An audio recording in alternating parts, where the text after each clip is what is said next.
Resuming our previous conversation, I hope all is good with my channel Coinceras. Yesterday, Ripple filed supplementary authority in the SEC v Ripple litigation, citing a judge's decision in another cryptocurrency-related case that I had previously covered. Today, the matter was presented to the SEC. In all honesty, I was utterly engrossed. The fair notice defense, which the SEC suddenly introduced, has nothing to do with Ripple. This event was brought about by a number of things. Like many others, I was intrigued by it. What's more, the language makes it crystal obvious that the SEC has attorneys who are quite irritated by asset pricks. Their distress at the recent cryptocurrency price drops is understandable. On top of that, we're currently arguing about yet another one of those. But they are sounding the alarm that severe punishment is inevitable and will be here shortly. Is that a guarantee that it will really take place? When it comes to matters of seriousness, some individuals could be more tolerant than others. The SEC has asked for almost $2 billion, however, what will happen with that is highly unlikely to occur. Maybe the $100 million that attorney Jeremy Hogan estimated was right. Nonetheless, it would be exceedingly severe. It certainly won't be more than $2 billion. You should be aware that announcements of this nature could be made at any moment. It might arrive at any moment. Time will pass, maybe, for a few more months. Had its release coincided with the XRP on July 13th, it would have been hilarious. The Victory Day announcement we received a year ago will definitely come true, regardless of my best efforts to forecast it. That seems like it could be a lot of fun. If you recall correctly, there are two distinct historical reasons why July 13th is significant for XRP holders. Please understand that I am not a financial expert and that no one I know is either qualified or knowledgeable in this area. Also, I would prefer if you didn't allow my views sway your decision to buy or sell. As a hobby, I upload occasional films to YouTube where I touch on various aspects of the Bitcoin industry. Also, for the sake of entertainment. The XRP community's lawyer, James K. deserves praise for responding to Binance's latest order with a notification of further power. I covered that subject extensively when it broke. Why? Because it was really amazing. The worst part is that it only proves both sides are right. One particular XRP. In the case, Judge Holder wholeheartedly concurred with Judge Torres.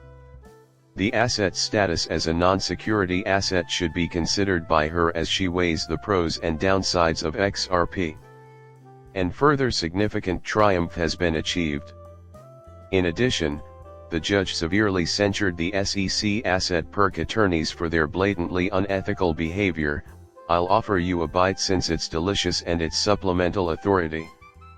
Something can be observed here. Having said that, it is presented here. This is the letter that Ripple's legal team sent to the judge. True to form, Torres.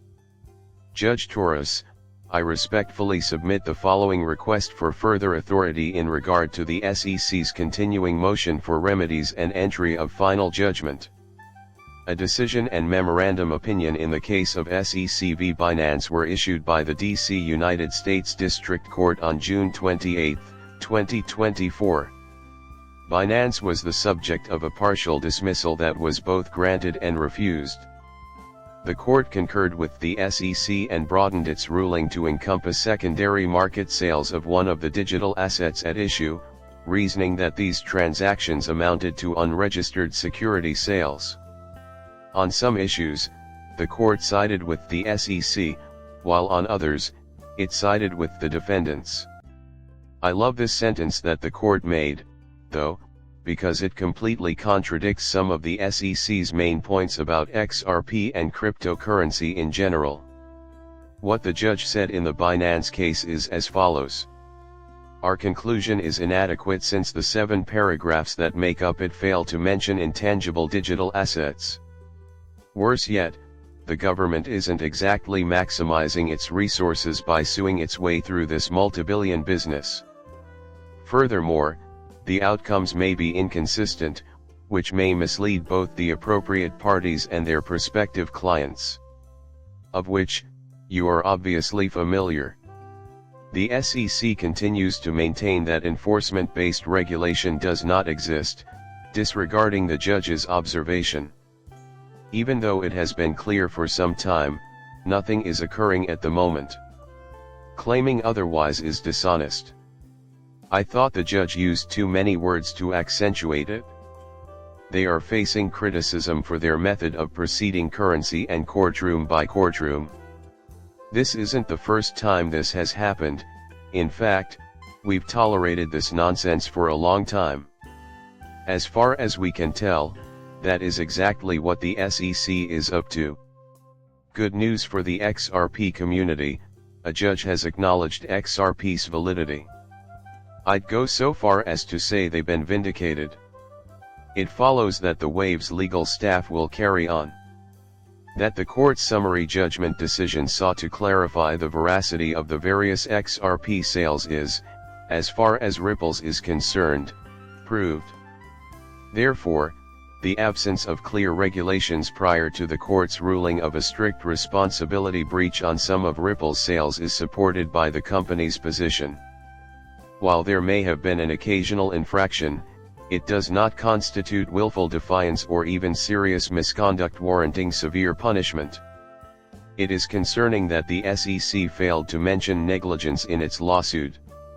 Of course, that is also accurate. I find that to be a particularly absurd aspect.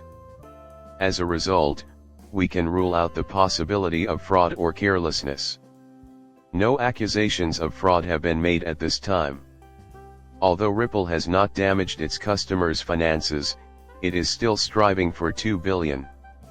Some might find this to be acceptable at first glance. I am steadfast in my principles. Stupidity personified. The heart of the update for today is here. SEC did, in fact, offer comments. The petition filed by attorney James K. confirms this once again. The text is presented in this manner. Though the SEC just answered courteously to Ripple Labs' letter, the esteemed Judge Ripple, who is touring with the plaintiffs, claims that the SEC's response to a motion to dismiss in SEC v Binance Holdings Limited gives it more jurisdiction to oppose the SEC's remedies petition. Similar to how the previous power, Waves, was yours, the present corrective action has nothing to do with the SEC complaint. This is obviously baseless and irrelevant to the case. The thing that is most amusing, though, is when the CDC puts quotation marks around this authority. That might have slipped the mind of Bill Morgan, the XRP community's lawyer. Just wanted to quickly bring this to your attention because it made me laugh. Someone can tell when the SEC is unhappy with a verdict because he reproduced the file from this afternoon and you wrote about it on your blog. When encircled by quotation marks, it gains greater credibility than when it is unquoted. That is what I think to be correct. The lack of authority makes it unworthy of the title. All right, I get it. We need to make some estimates. I said it before, these attorneys are completely lacking in professionalism. Regardless, one discovery inside the roughly 90 pages of the Binance ruling, which attempts to assess the efficacy of the SEC lawsuit technique, is being highlighted by the continued asset pricks. Additionally, the decision acknowledges that the SEC has the power to decide what happens next with Binance per the law. Ripple did not set out to break the law, hence severe punishment is pointless, according to this line of reasoning. However, the court's remarks about the SEC's conduct in a dismissal motion clearly disregard this.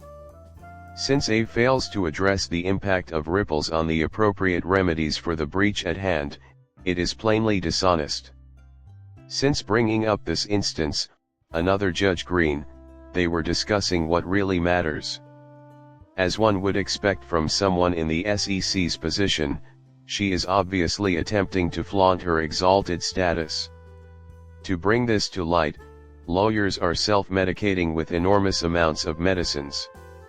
The court is being led to believe the sheer nonsense you have written due to your present actions. It is difficult for me to believe. The topic of equitable notes is thereafter covered. Before I wind down, I would greatly appreciate it if you could subscribe and give my channel a like.